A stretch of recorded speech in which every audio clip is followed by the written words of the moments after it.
شاید از وجودشون خبر نداشته باشید، اما اونا هستن. آدمایی که از خودشون هویتی ندارن. اسمشون هیچ جایی ثبت نشده. هیچ نهاد و هیچ سازمان و هیچ دولتی اونا رو به رسمیت نمیشناسه. اما اونا هستن، در کنار ما زندگی میکنن. سایه هایی که نمیتونن حرفی بزنن. آرمان یه پسر 13 ساله است. چند سال پیش وقتی کوچیک‌تر بود توی بازار گم شد.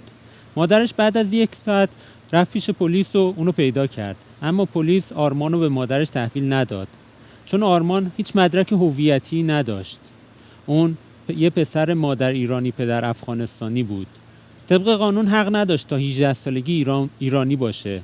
پدرش هم مدرک اقامتی معتبری نداشت و اون افغانستانی هم محسوب نمیشد. تنها راهی که جلوی پای مادرش گذاشتن آزمایش DNA بود. آرمان 1 ماه توی بهزیستی بود تا نتیجه آزمایش DNA بیاد و ثابت بشه که اون یه فرزند مادر ایرانیه. اون یه سایه‌ای بود که نمیتونست حرفی بزنه. رضا یه مرد 31 ساله است. پدرش عراقی و مادرش ایرانیه. توی ایران خارجی‌ها حق مالکیت ندارن. به خاطر همین پدر رضا هر چیزی که به دست می آورد به نام مادرش ثبت می‌کرد. رضا توی 18 سالگی درخواست شناسنامه داد، اما تا بیاد ازدواج پدر و مادرش رو ثبت کنه 1 سال گذشت و گفتن که بعد از 1 سال دیگه حق درخواست شناسنامه نداره. به خاطر همین رضا بی شناسنامه موند. اونا پولدار بودن و مشکل چندانی نداشتن تا اینکه از بعد حادثه پدر و مادرش توی یه حادثه رانندگی فوت شدن. تمام مال و اموال مادرش به فامیلای اون رسید و اونا هم نامردی کردن و چیزی به رضا ندادن. رضا یه شبه مفلس شد، تبدیل به یه سایه شد که نمیتونست حرفی بزنه. اینا گوشه هایی از مشکلات آدمای بی‌شناسنامه است. اونا در تمام امور زندگیشون از بهداشت و درمان و واکسن زدن بگیرید تا تحصیل و درس خوندن دچار مشکل میشن. اونا مثل سایه‌اند. برای اینکه کارهای روزمره و عادی زندگیشون رو پیش ببرن نیاز به یه هویت دیگه دارن. نیاز دارن که یه جسم دیگه‌ای وجود داشته باشه. اصلی ترین دلیل بی‌شناسنامگی آدم‌ها توی ایران تبعیض موجود قوانین ایرانه. قوانین تابعیت ایران. طبق قانون اگه پدر یه نفر ایرانی باشه، چه مادرش ایرانی باشه چه نباشه، چه توی ایران به دنیا اومده باشه چه توی ایران به دنیا نیومده باشه، اون فرد ایرانی محسوب میشه. اما اگه مادر یه فرد ایرانی و پدرش غیر ایرانی باشه، به هیچ وجه از بد به تولد نمیتونه ایرانی باشه.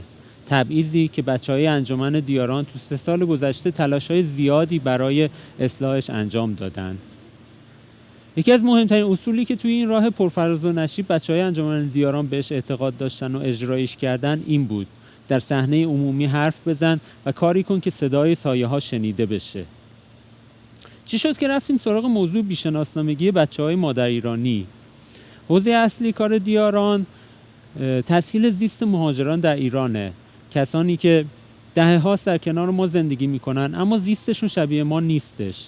توی تحقیقات اولیه‌مون متوجه یه گروهی شدیم که هم مهاجر بودن و هم ایرانی. کسانی که مادرشون ایرانی و پدرشون غیر ایرانی بود. اما انگار اراده بر این بود که اونا نه ایرانی محسوب بشن و نه مهاجر. اراده بر این بود که اصلا در نظر گرفته نشن، سایه باشن. اولین قدم ما جمع کردن قصه های آدم های بی‌شناسنامه مادر ایرانی بود. با اونا مصاحبه کردیم.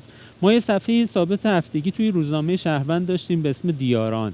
شروع کردیم به انتشار قصه ها و روایت ها توی روزنامه شهروند. قبل از ما هم خیلی ها روی این موضوع کار کرده بودن در سالیان گذشته.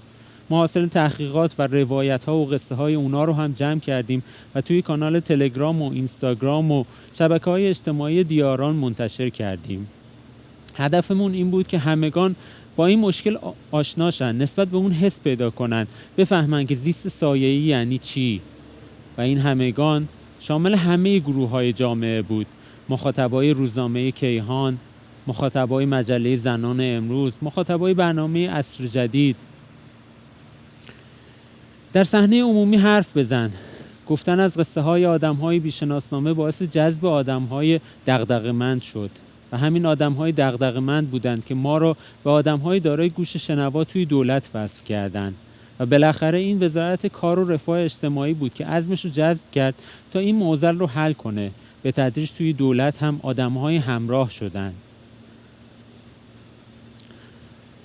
در صحنه عمومی حرف زدیم و همراهان پیدا شدند. البته که همه همراه نبودند. همیشه همینطوره. یه معضل اجتماعی اگه برای یه عده‌ای درد و رنجه، برای یه عده دیگه‌ای منفعته و حفظ وضع موجود همیشه یه سری خواهان داره. اما راه حل ما در مقابل این افراد هم همین بود. در صحنه عمومی حرف بزن.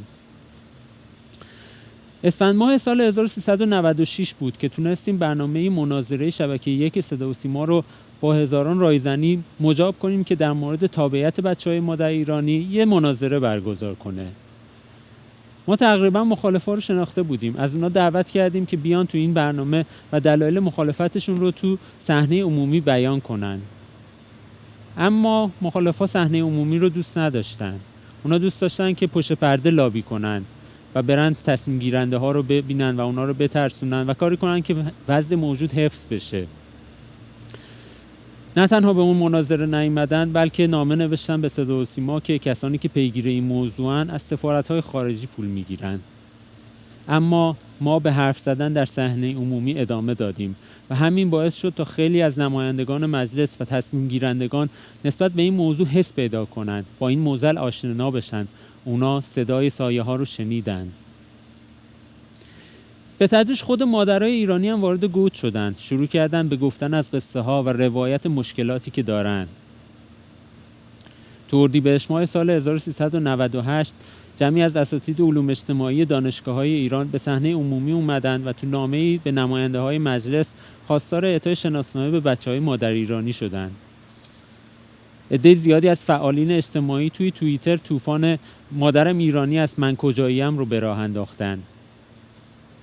31 استاندار سابق استان‌های مرزی ایران هم به نماینده‌های مجلس نامه نوشتند و از لزوم اعطای شناسنامه به بچه‌های مادر ایرانی گفتند. روزنامه‌های زیادی تیتر 1 خودشون رو به این موضوع اختصاص دادن. ما در صحنه عمومی حرف زدیم. برای اینکه یه معضل اجتماعی حل بشه باید جامعه بخواد و جامعه وقتی میخواد که قصه ها رو شنیده باشه. قصه های آدم هایی که مثل سایه زندگی میکردن، سایه هایی که دیده و شنیده نمیشدن. و در اردیبهشت ماه سال 1398 بود که قانون تابعیت فرزندان حاصل از ازدواج زنان ایرانی با مردان غیر ایرانی توی مجلس شورای اسلامی اصلاح شد. البته که بین تصویب قانون تا اجرای اون هم راه درازی در پیش بود. راهی که با گفتن قصه ها و روایت مشکلات و تکرار مشکلاتی که مادرها باش مواجه بودن ادامه پیدا کرد. گلوله برفی شکل گرفته بود و نهایتاً تمام تلاش‌ها و پیگیری‌ها تو آبان ماه سال 1399 به بار نشست و بچه‌های مادر ایرانی اولین شناسنامه‌هاشون رو بر اساس این قانون دریافت کردند. حالا دیگه آرمان‌ها میتونن از پلیس نترسن. رضاها میتونن امیدوار باشن که حق مالکیت پیدا کنن و آدم‌های زیادی میتونن از زیست سایه‌ای خودشون بیرون بیان و بگن که ما هستیم، وجود داریم و برای بودن به جسم دیگری نیاز نداریم.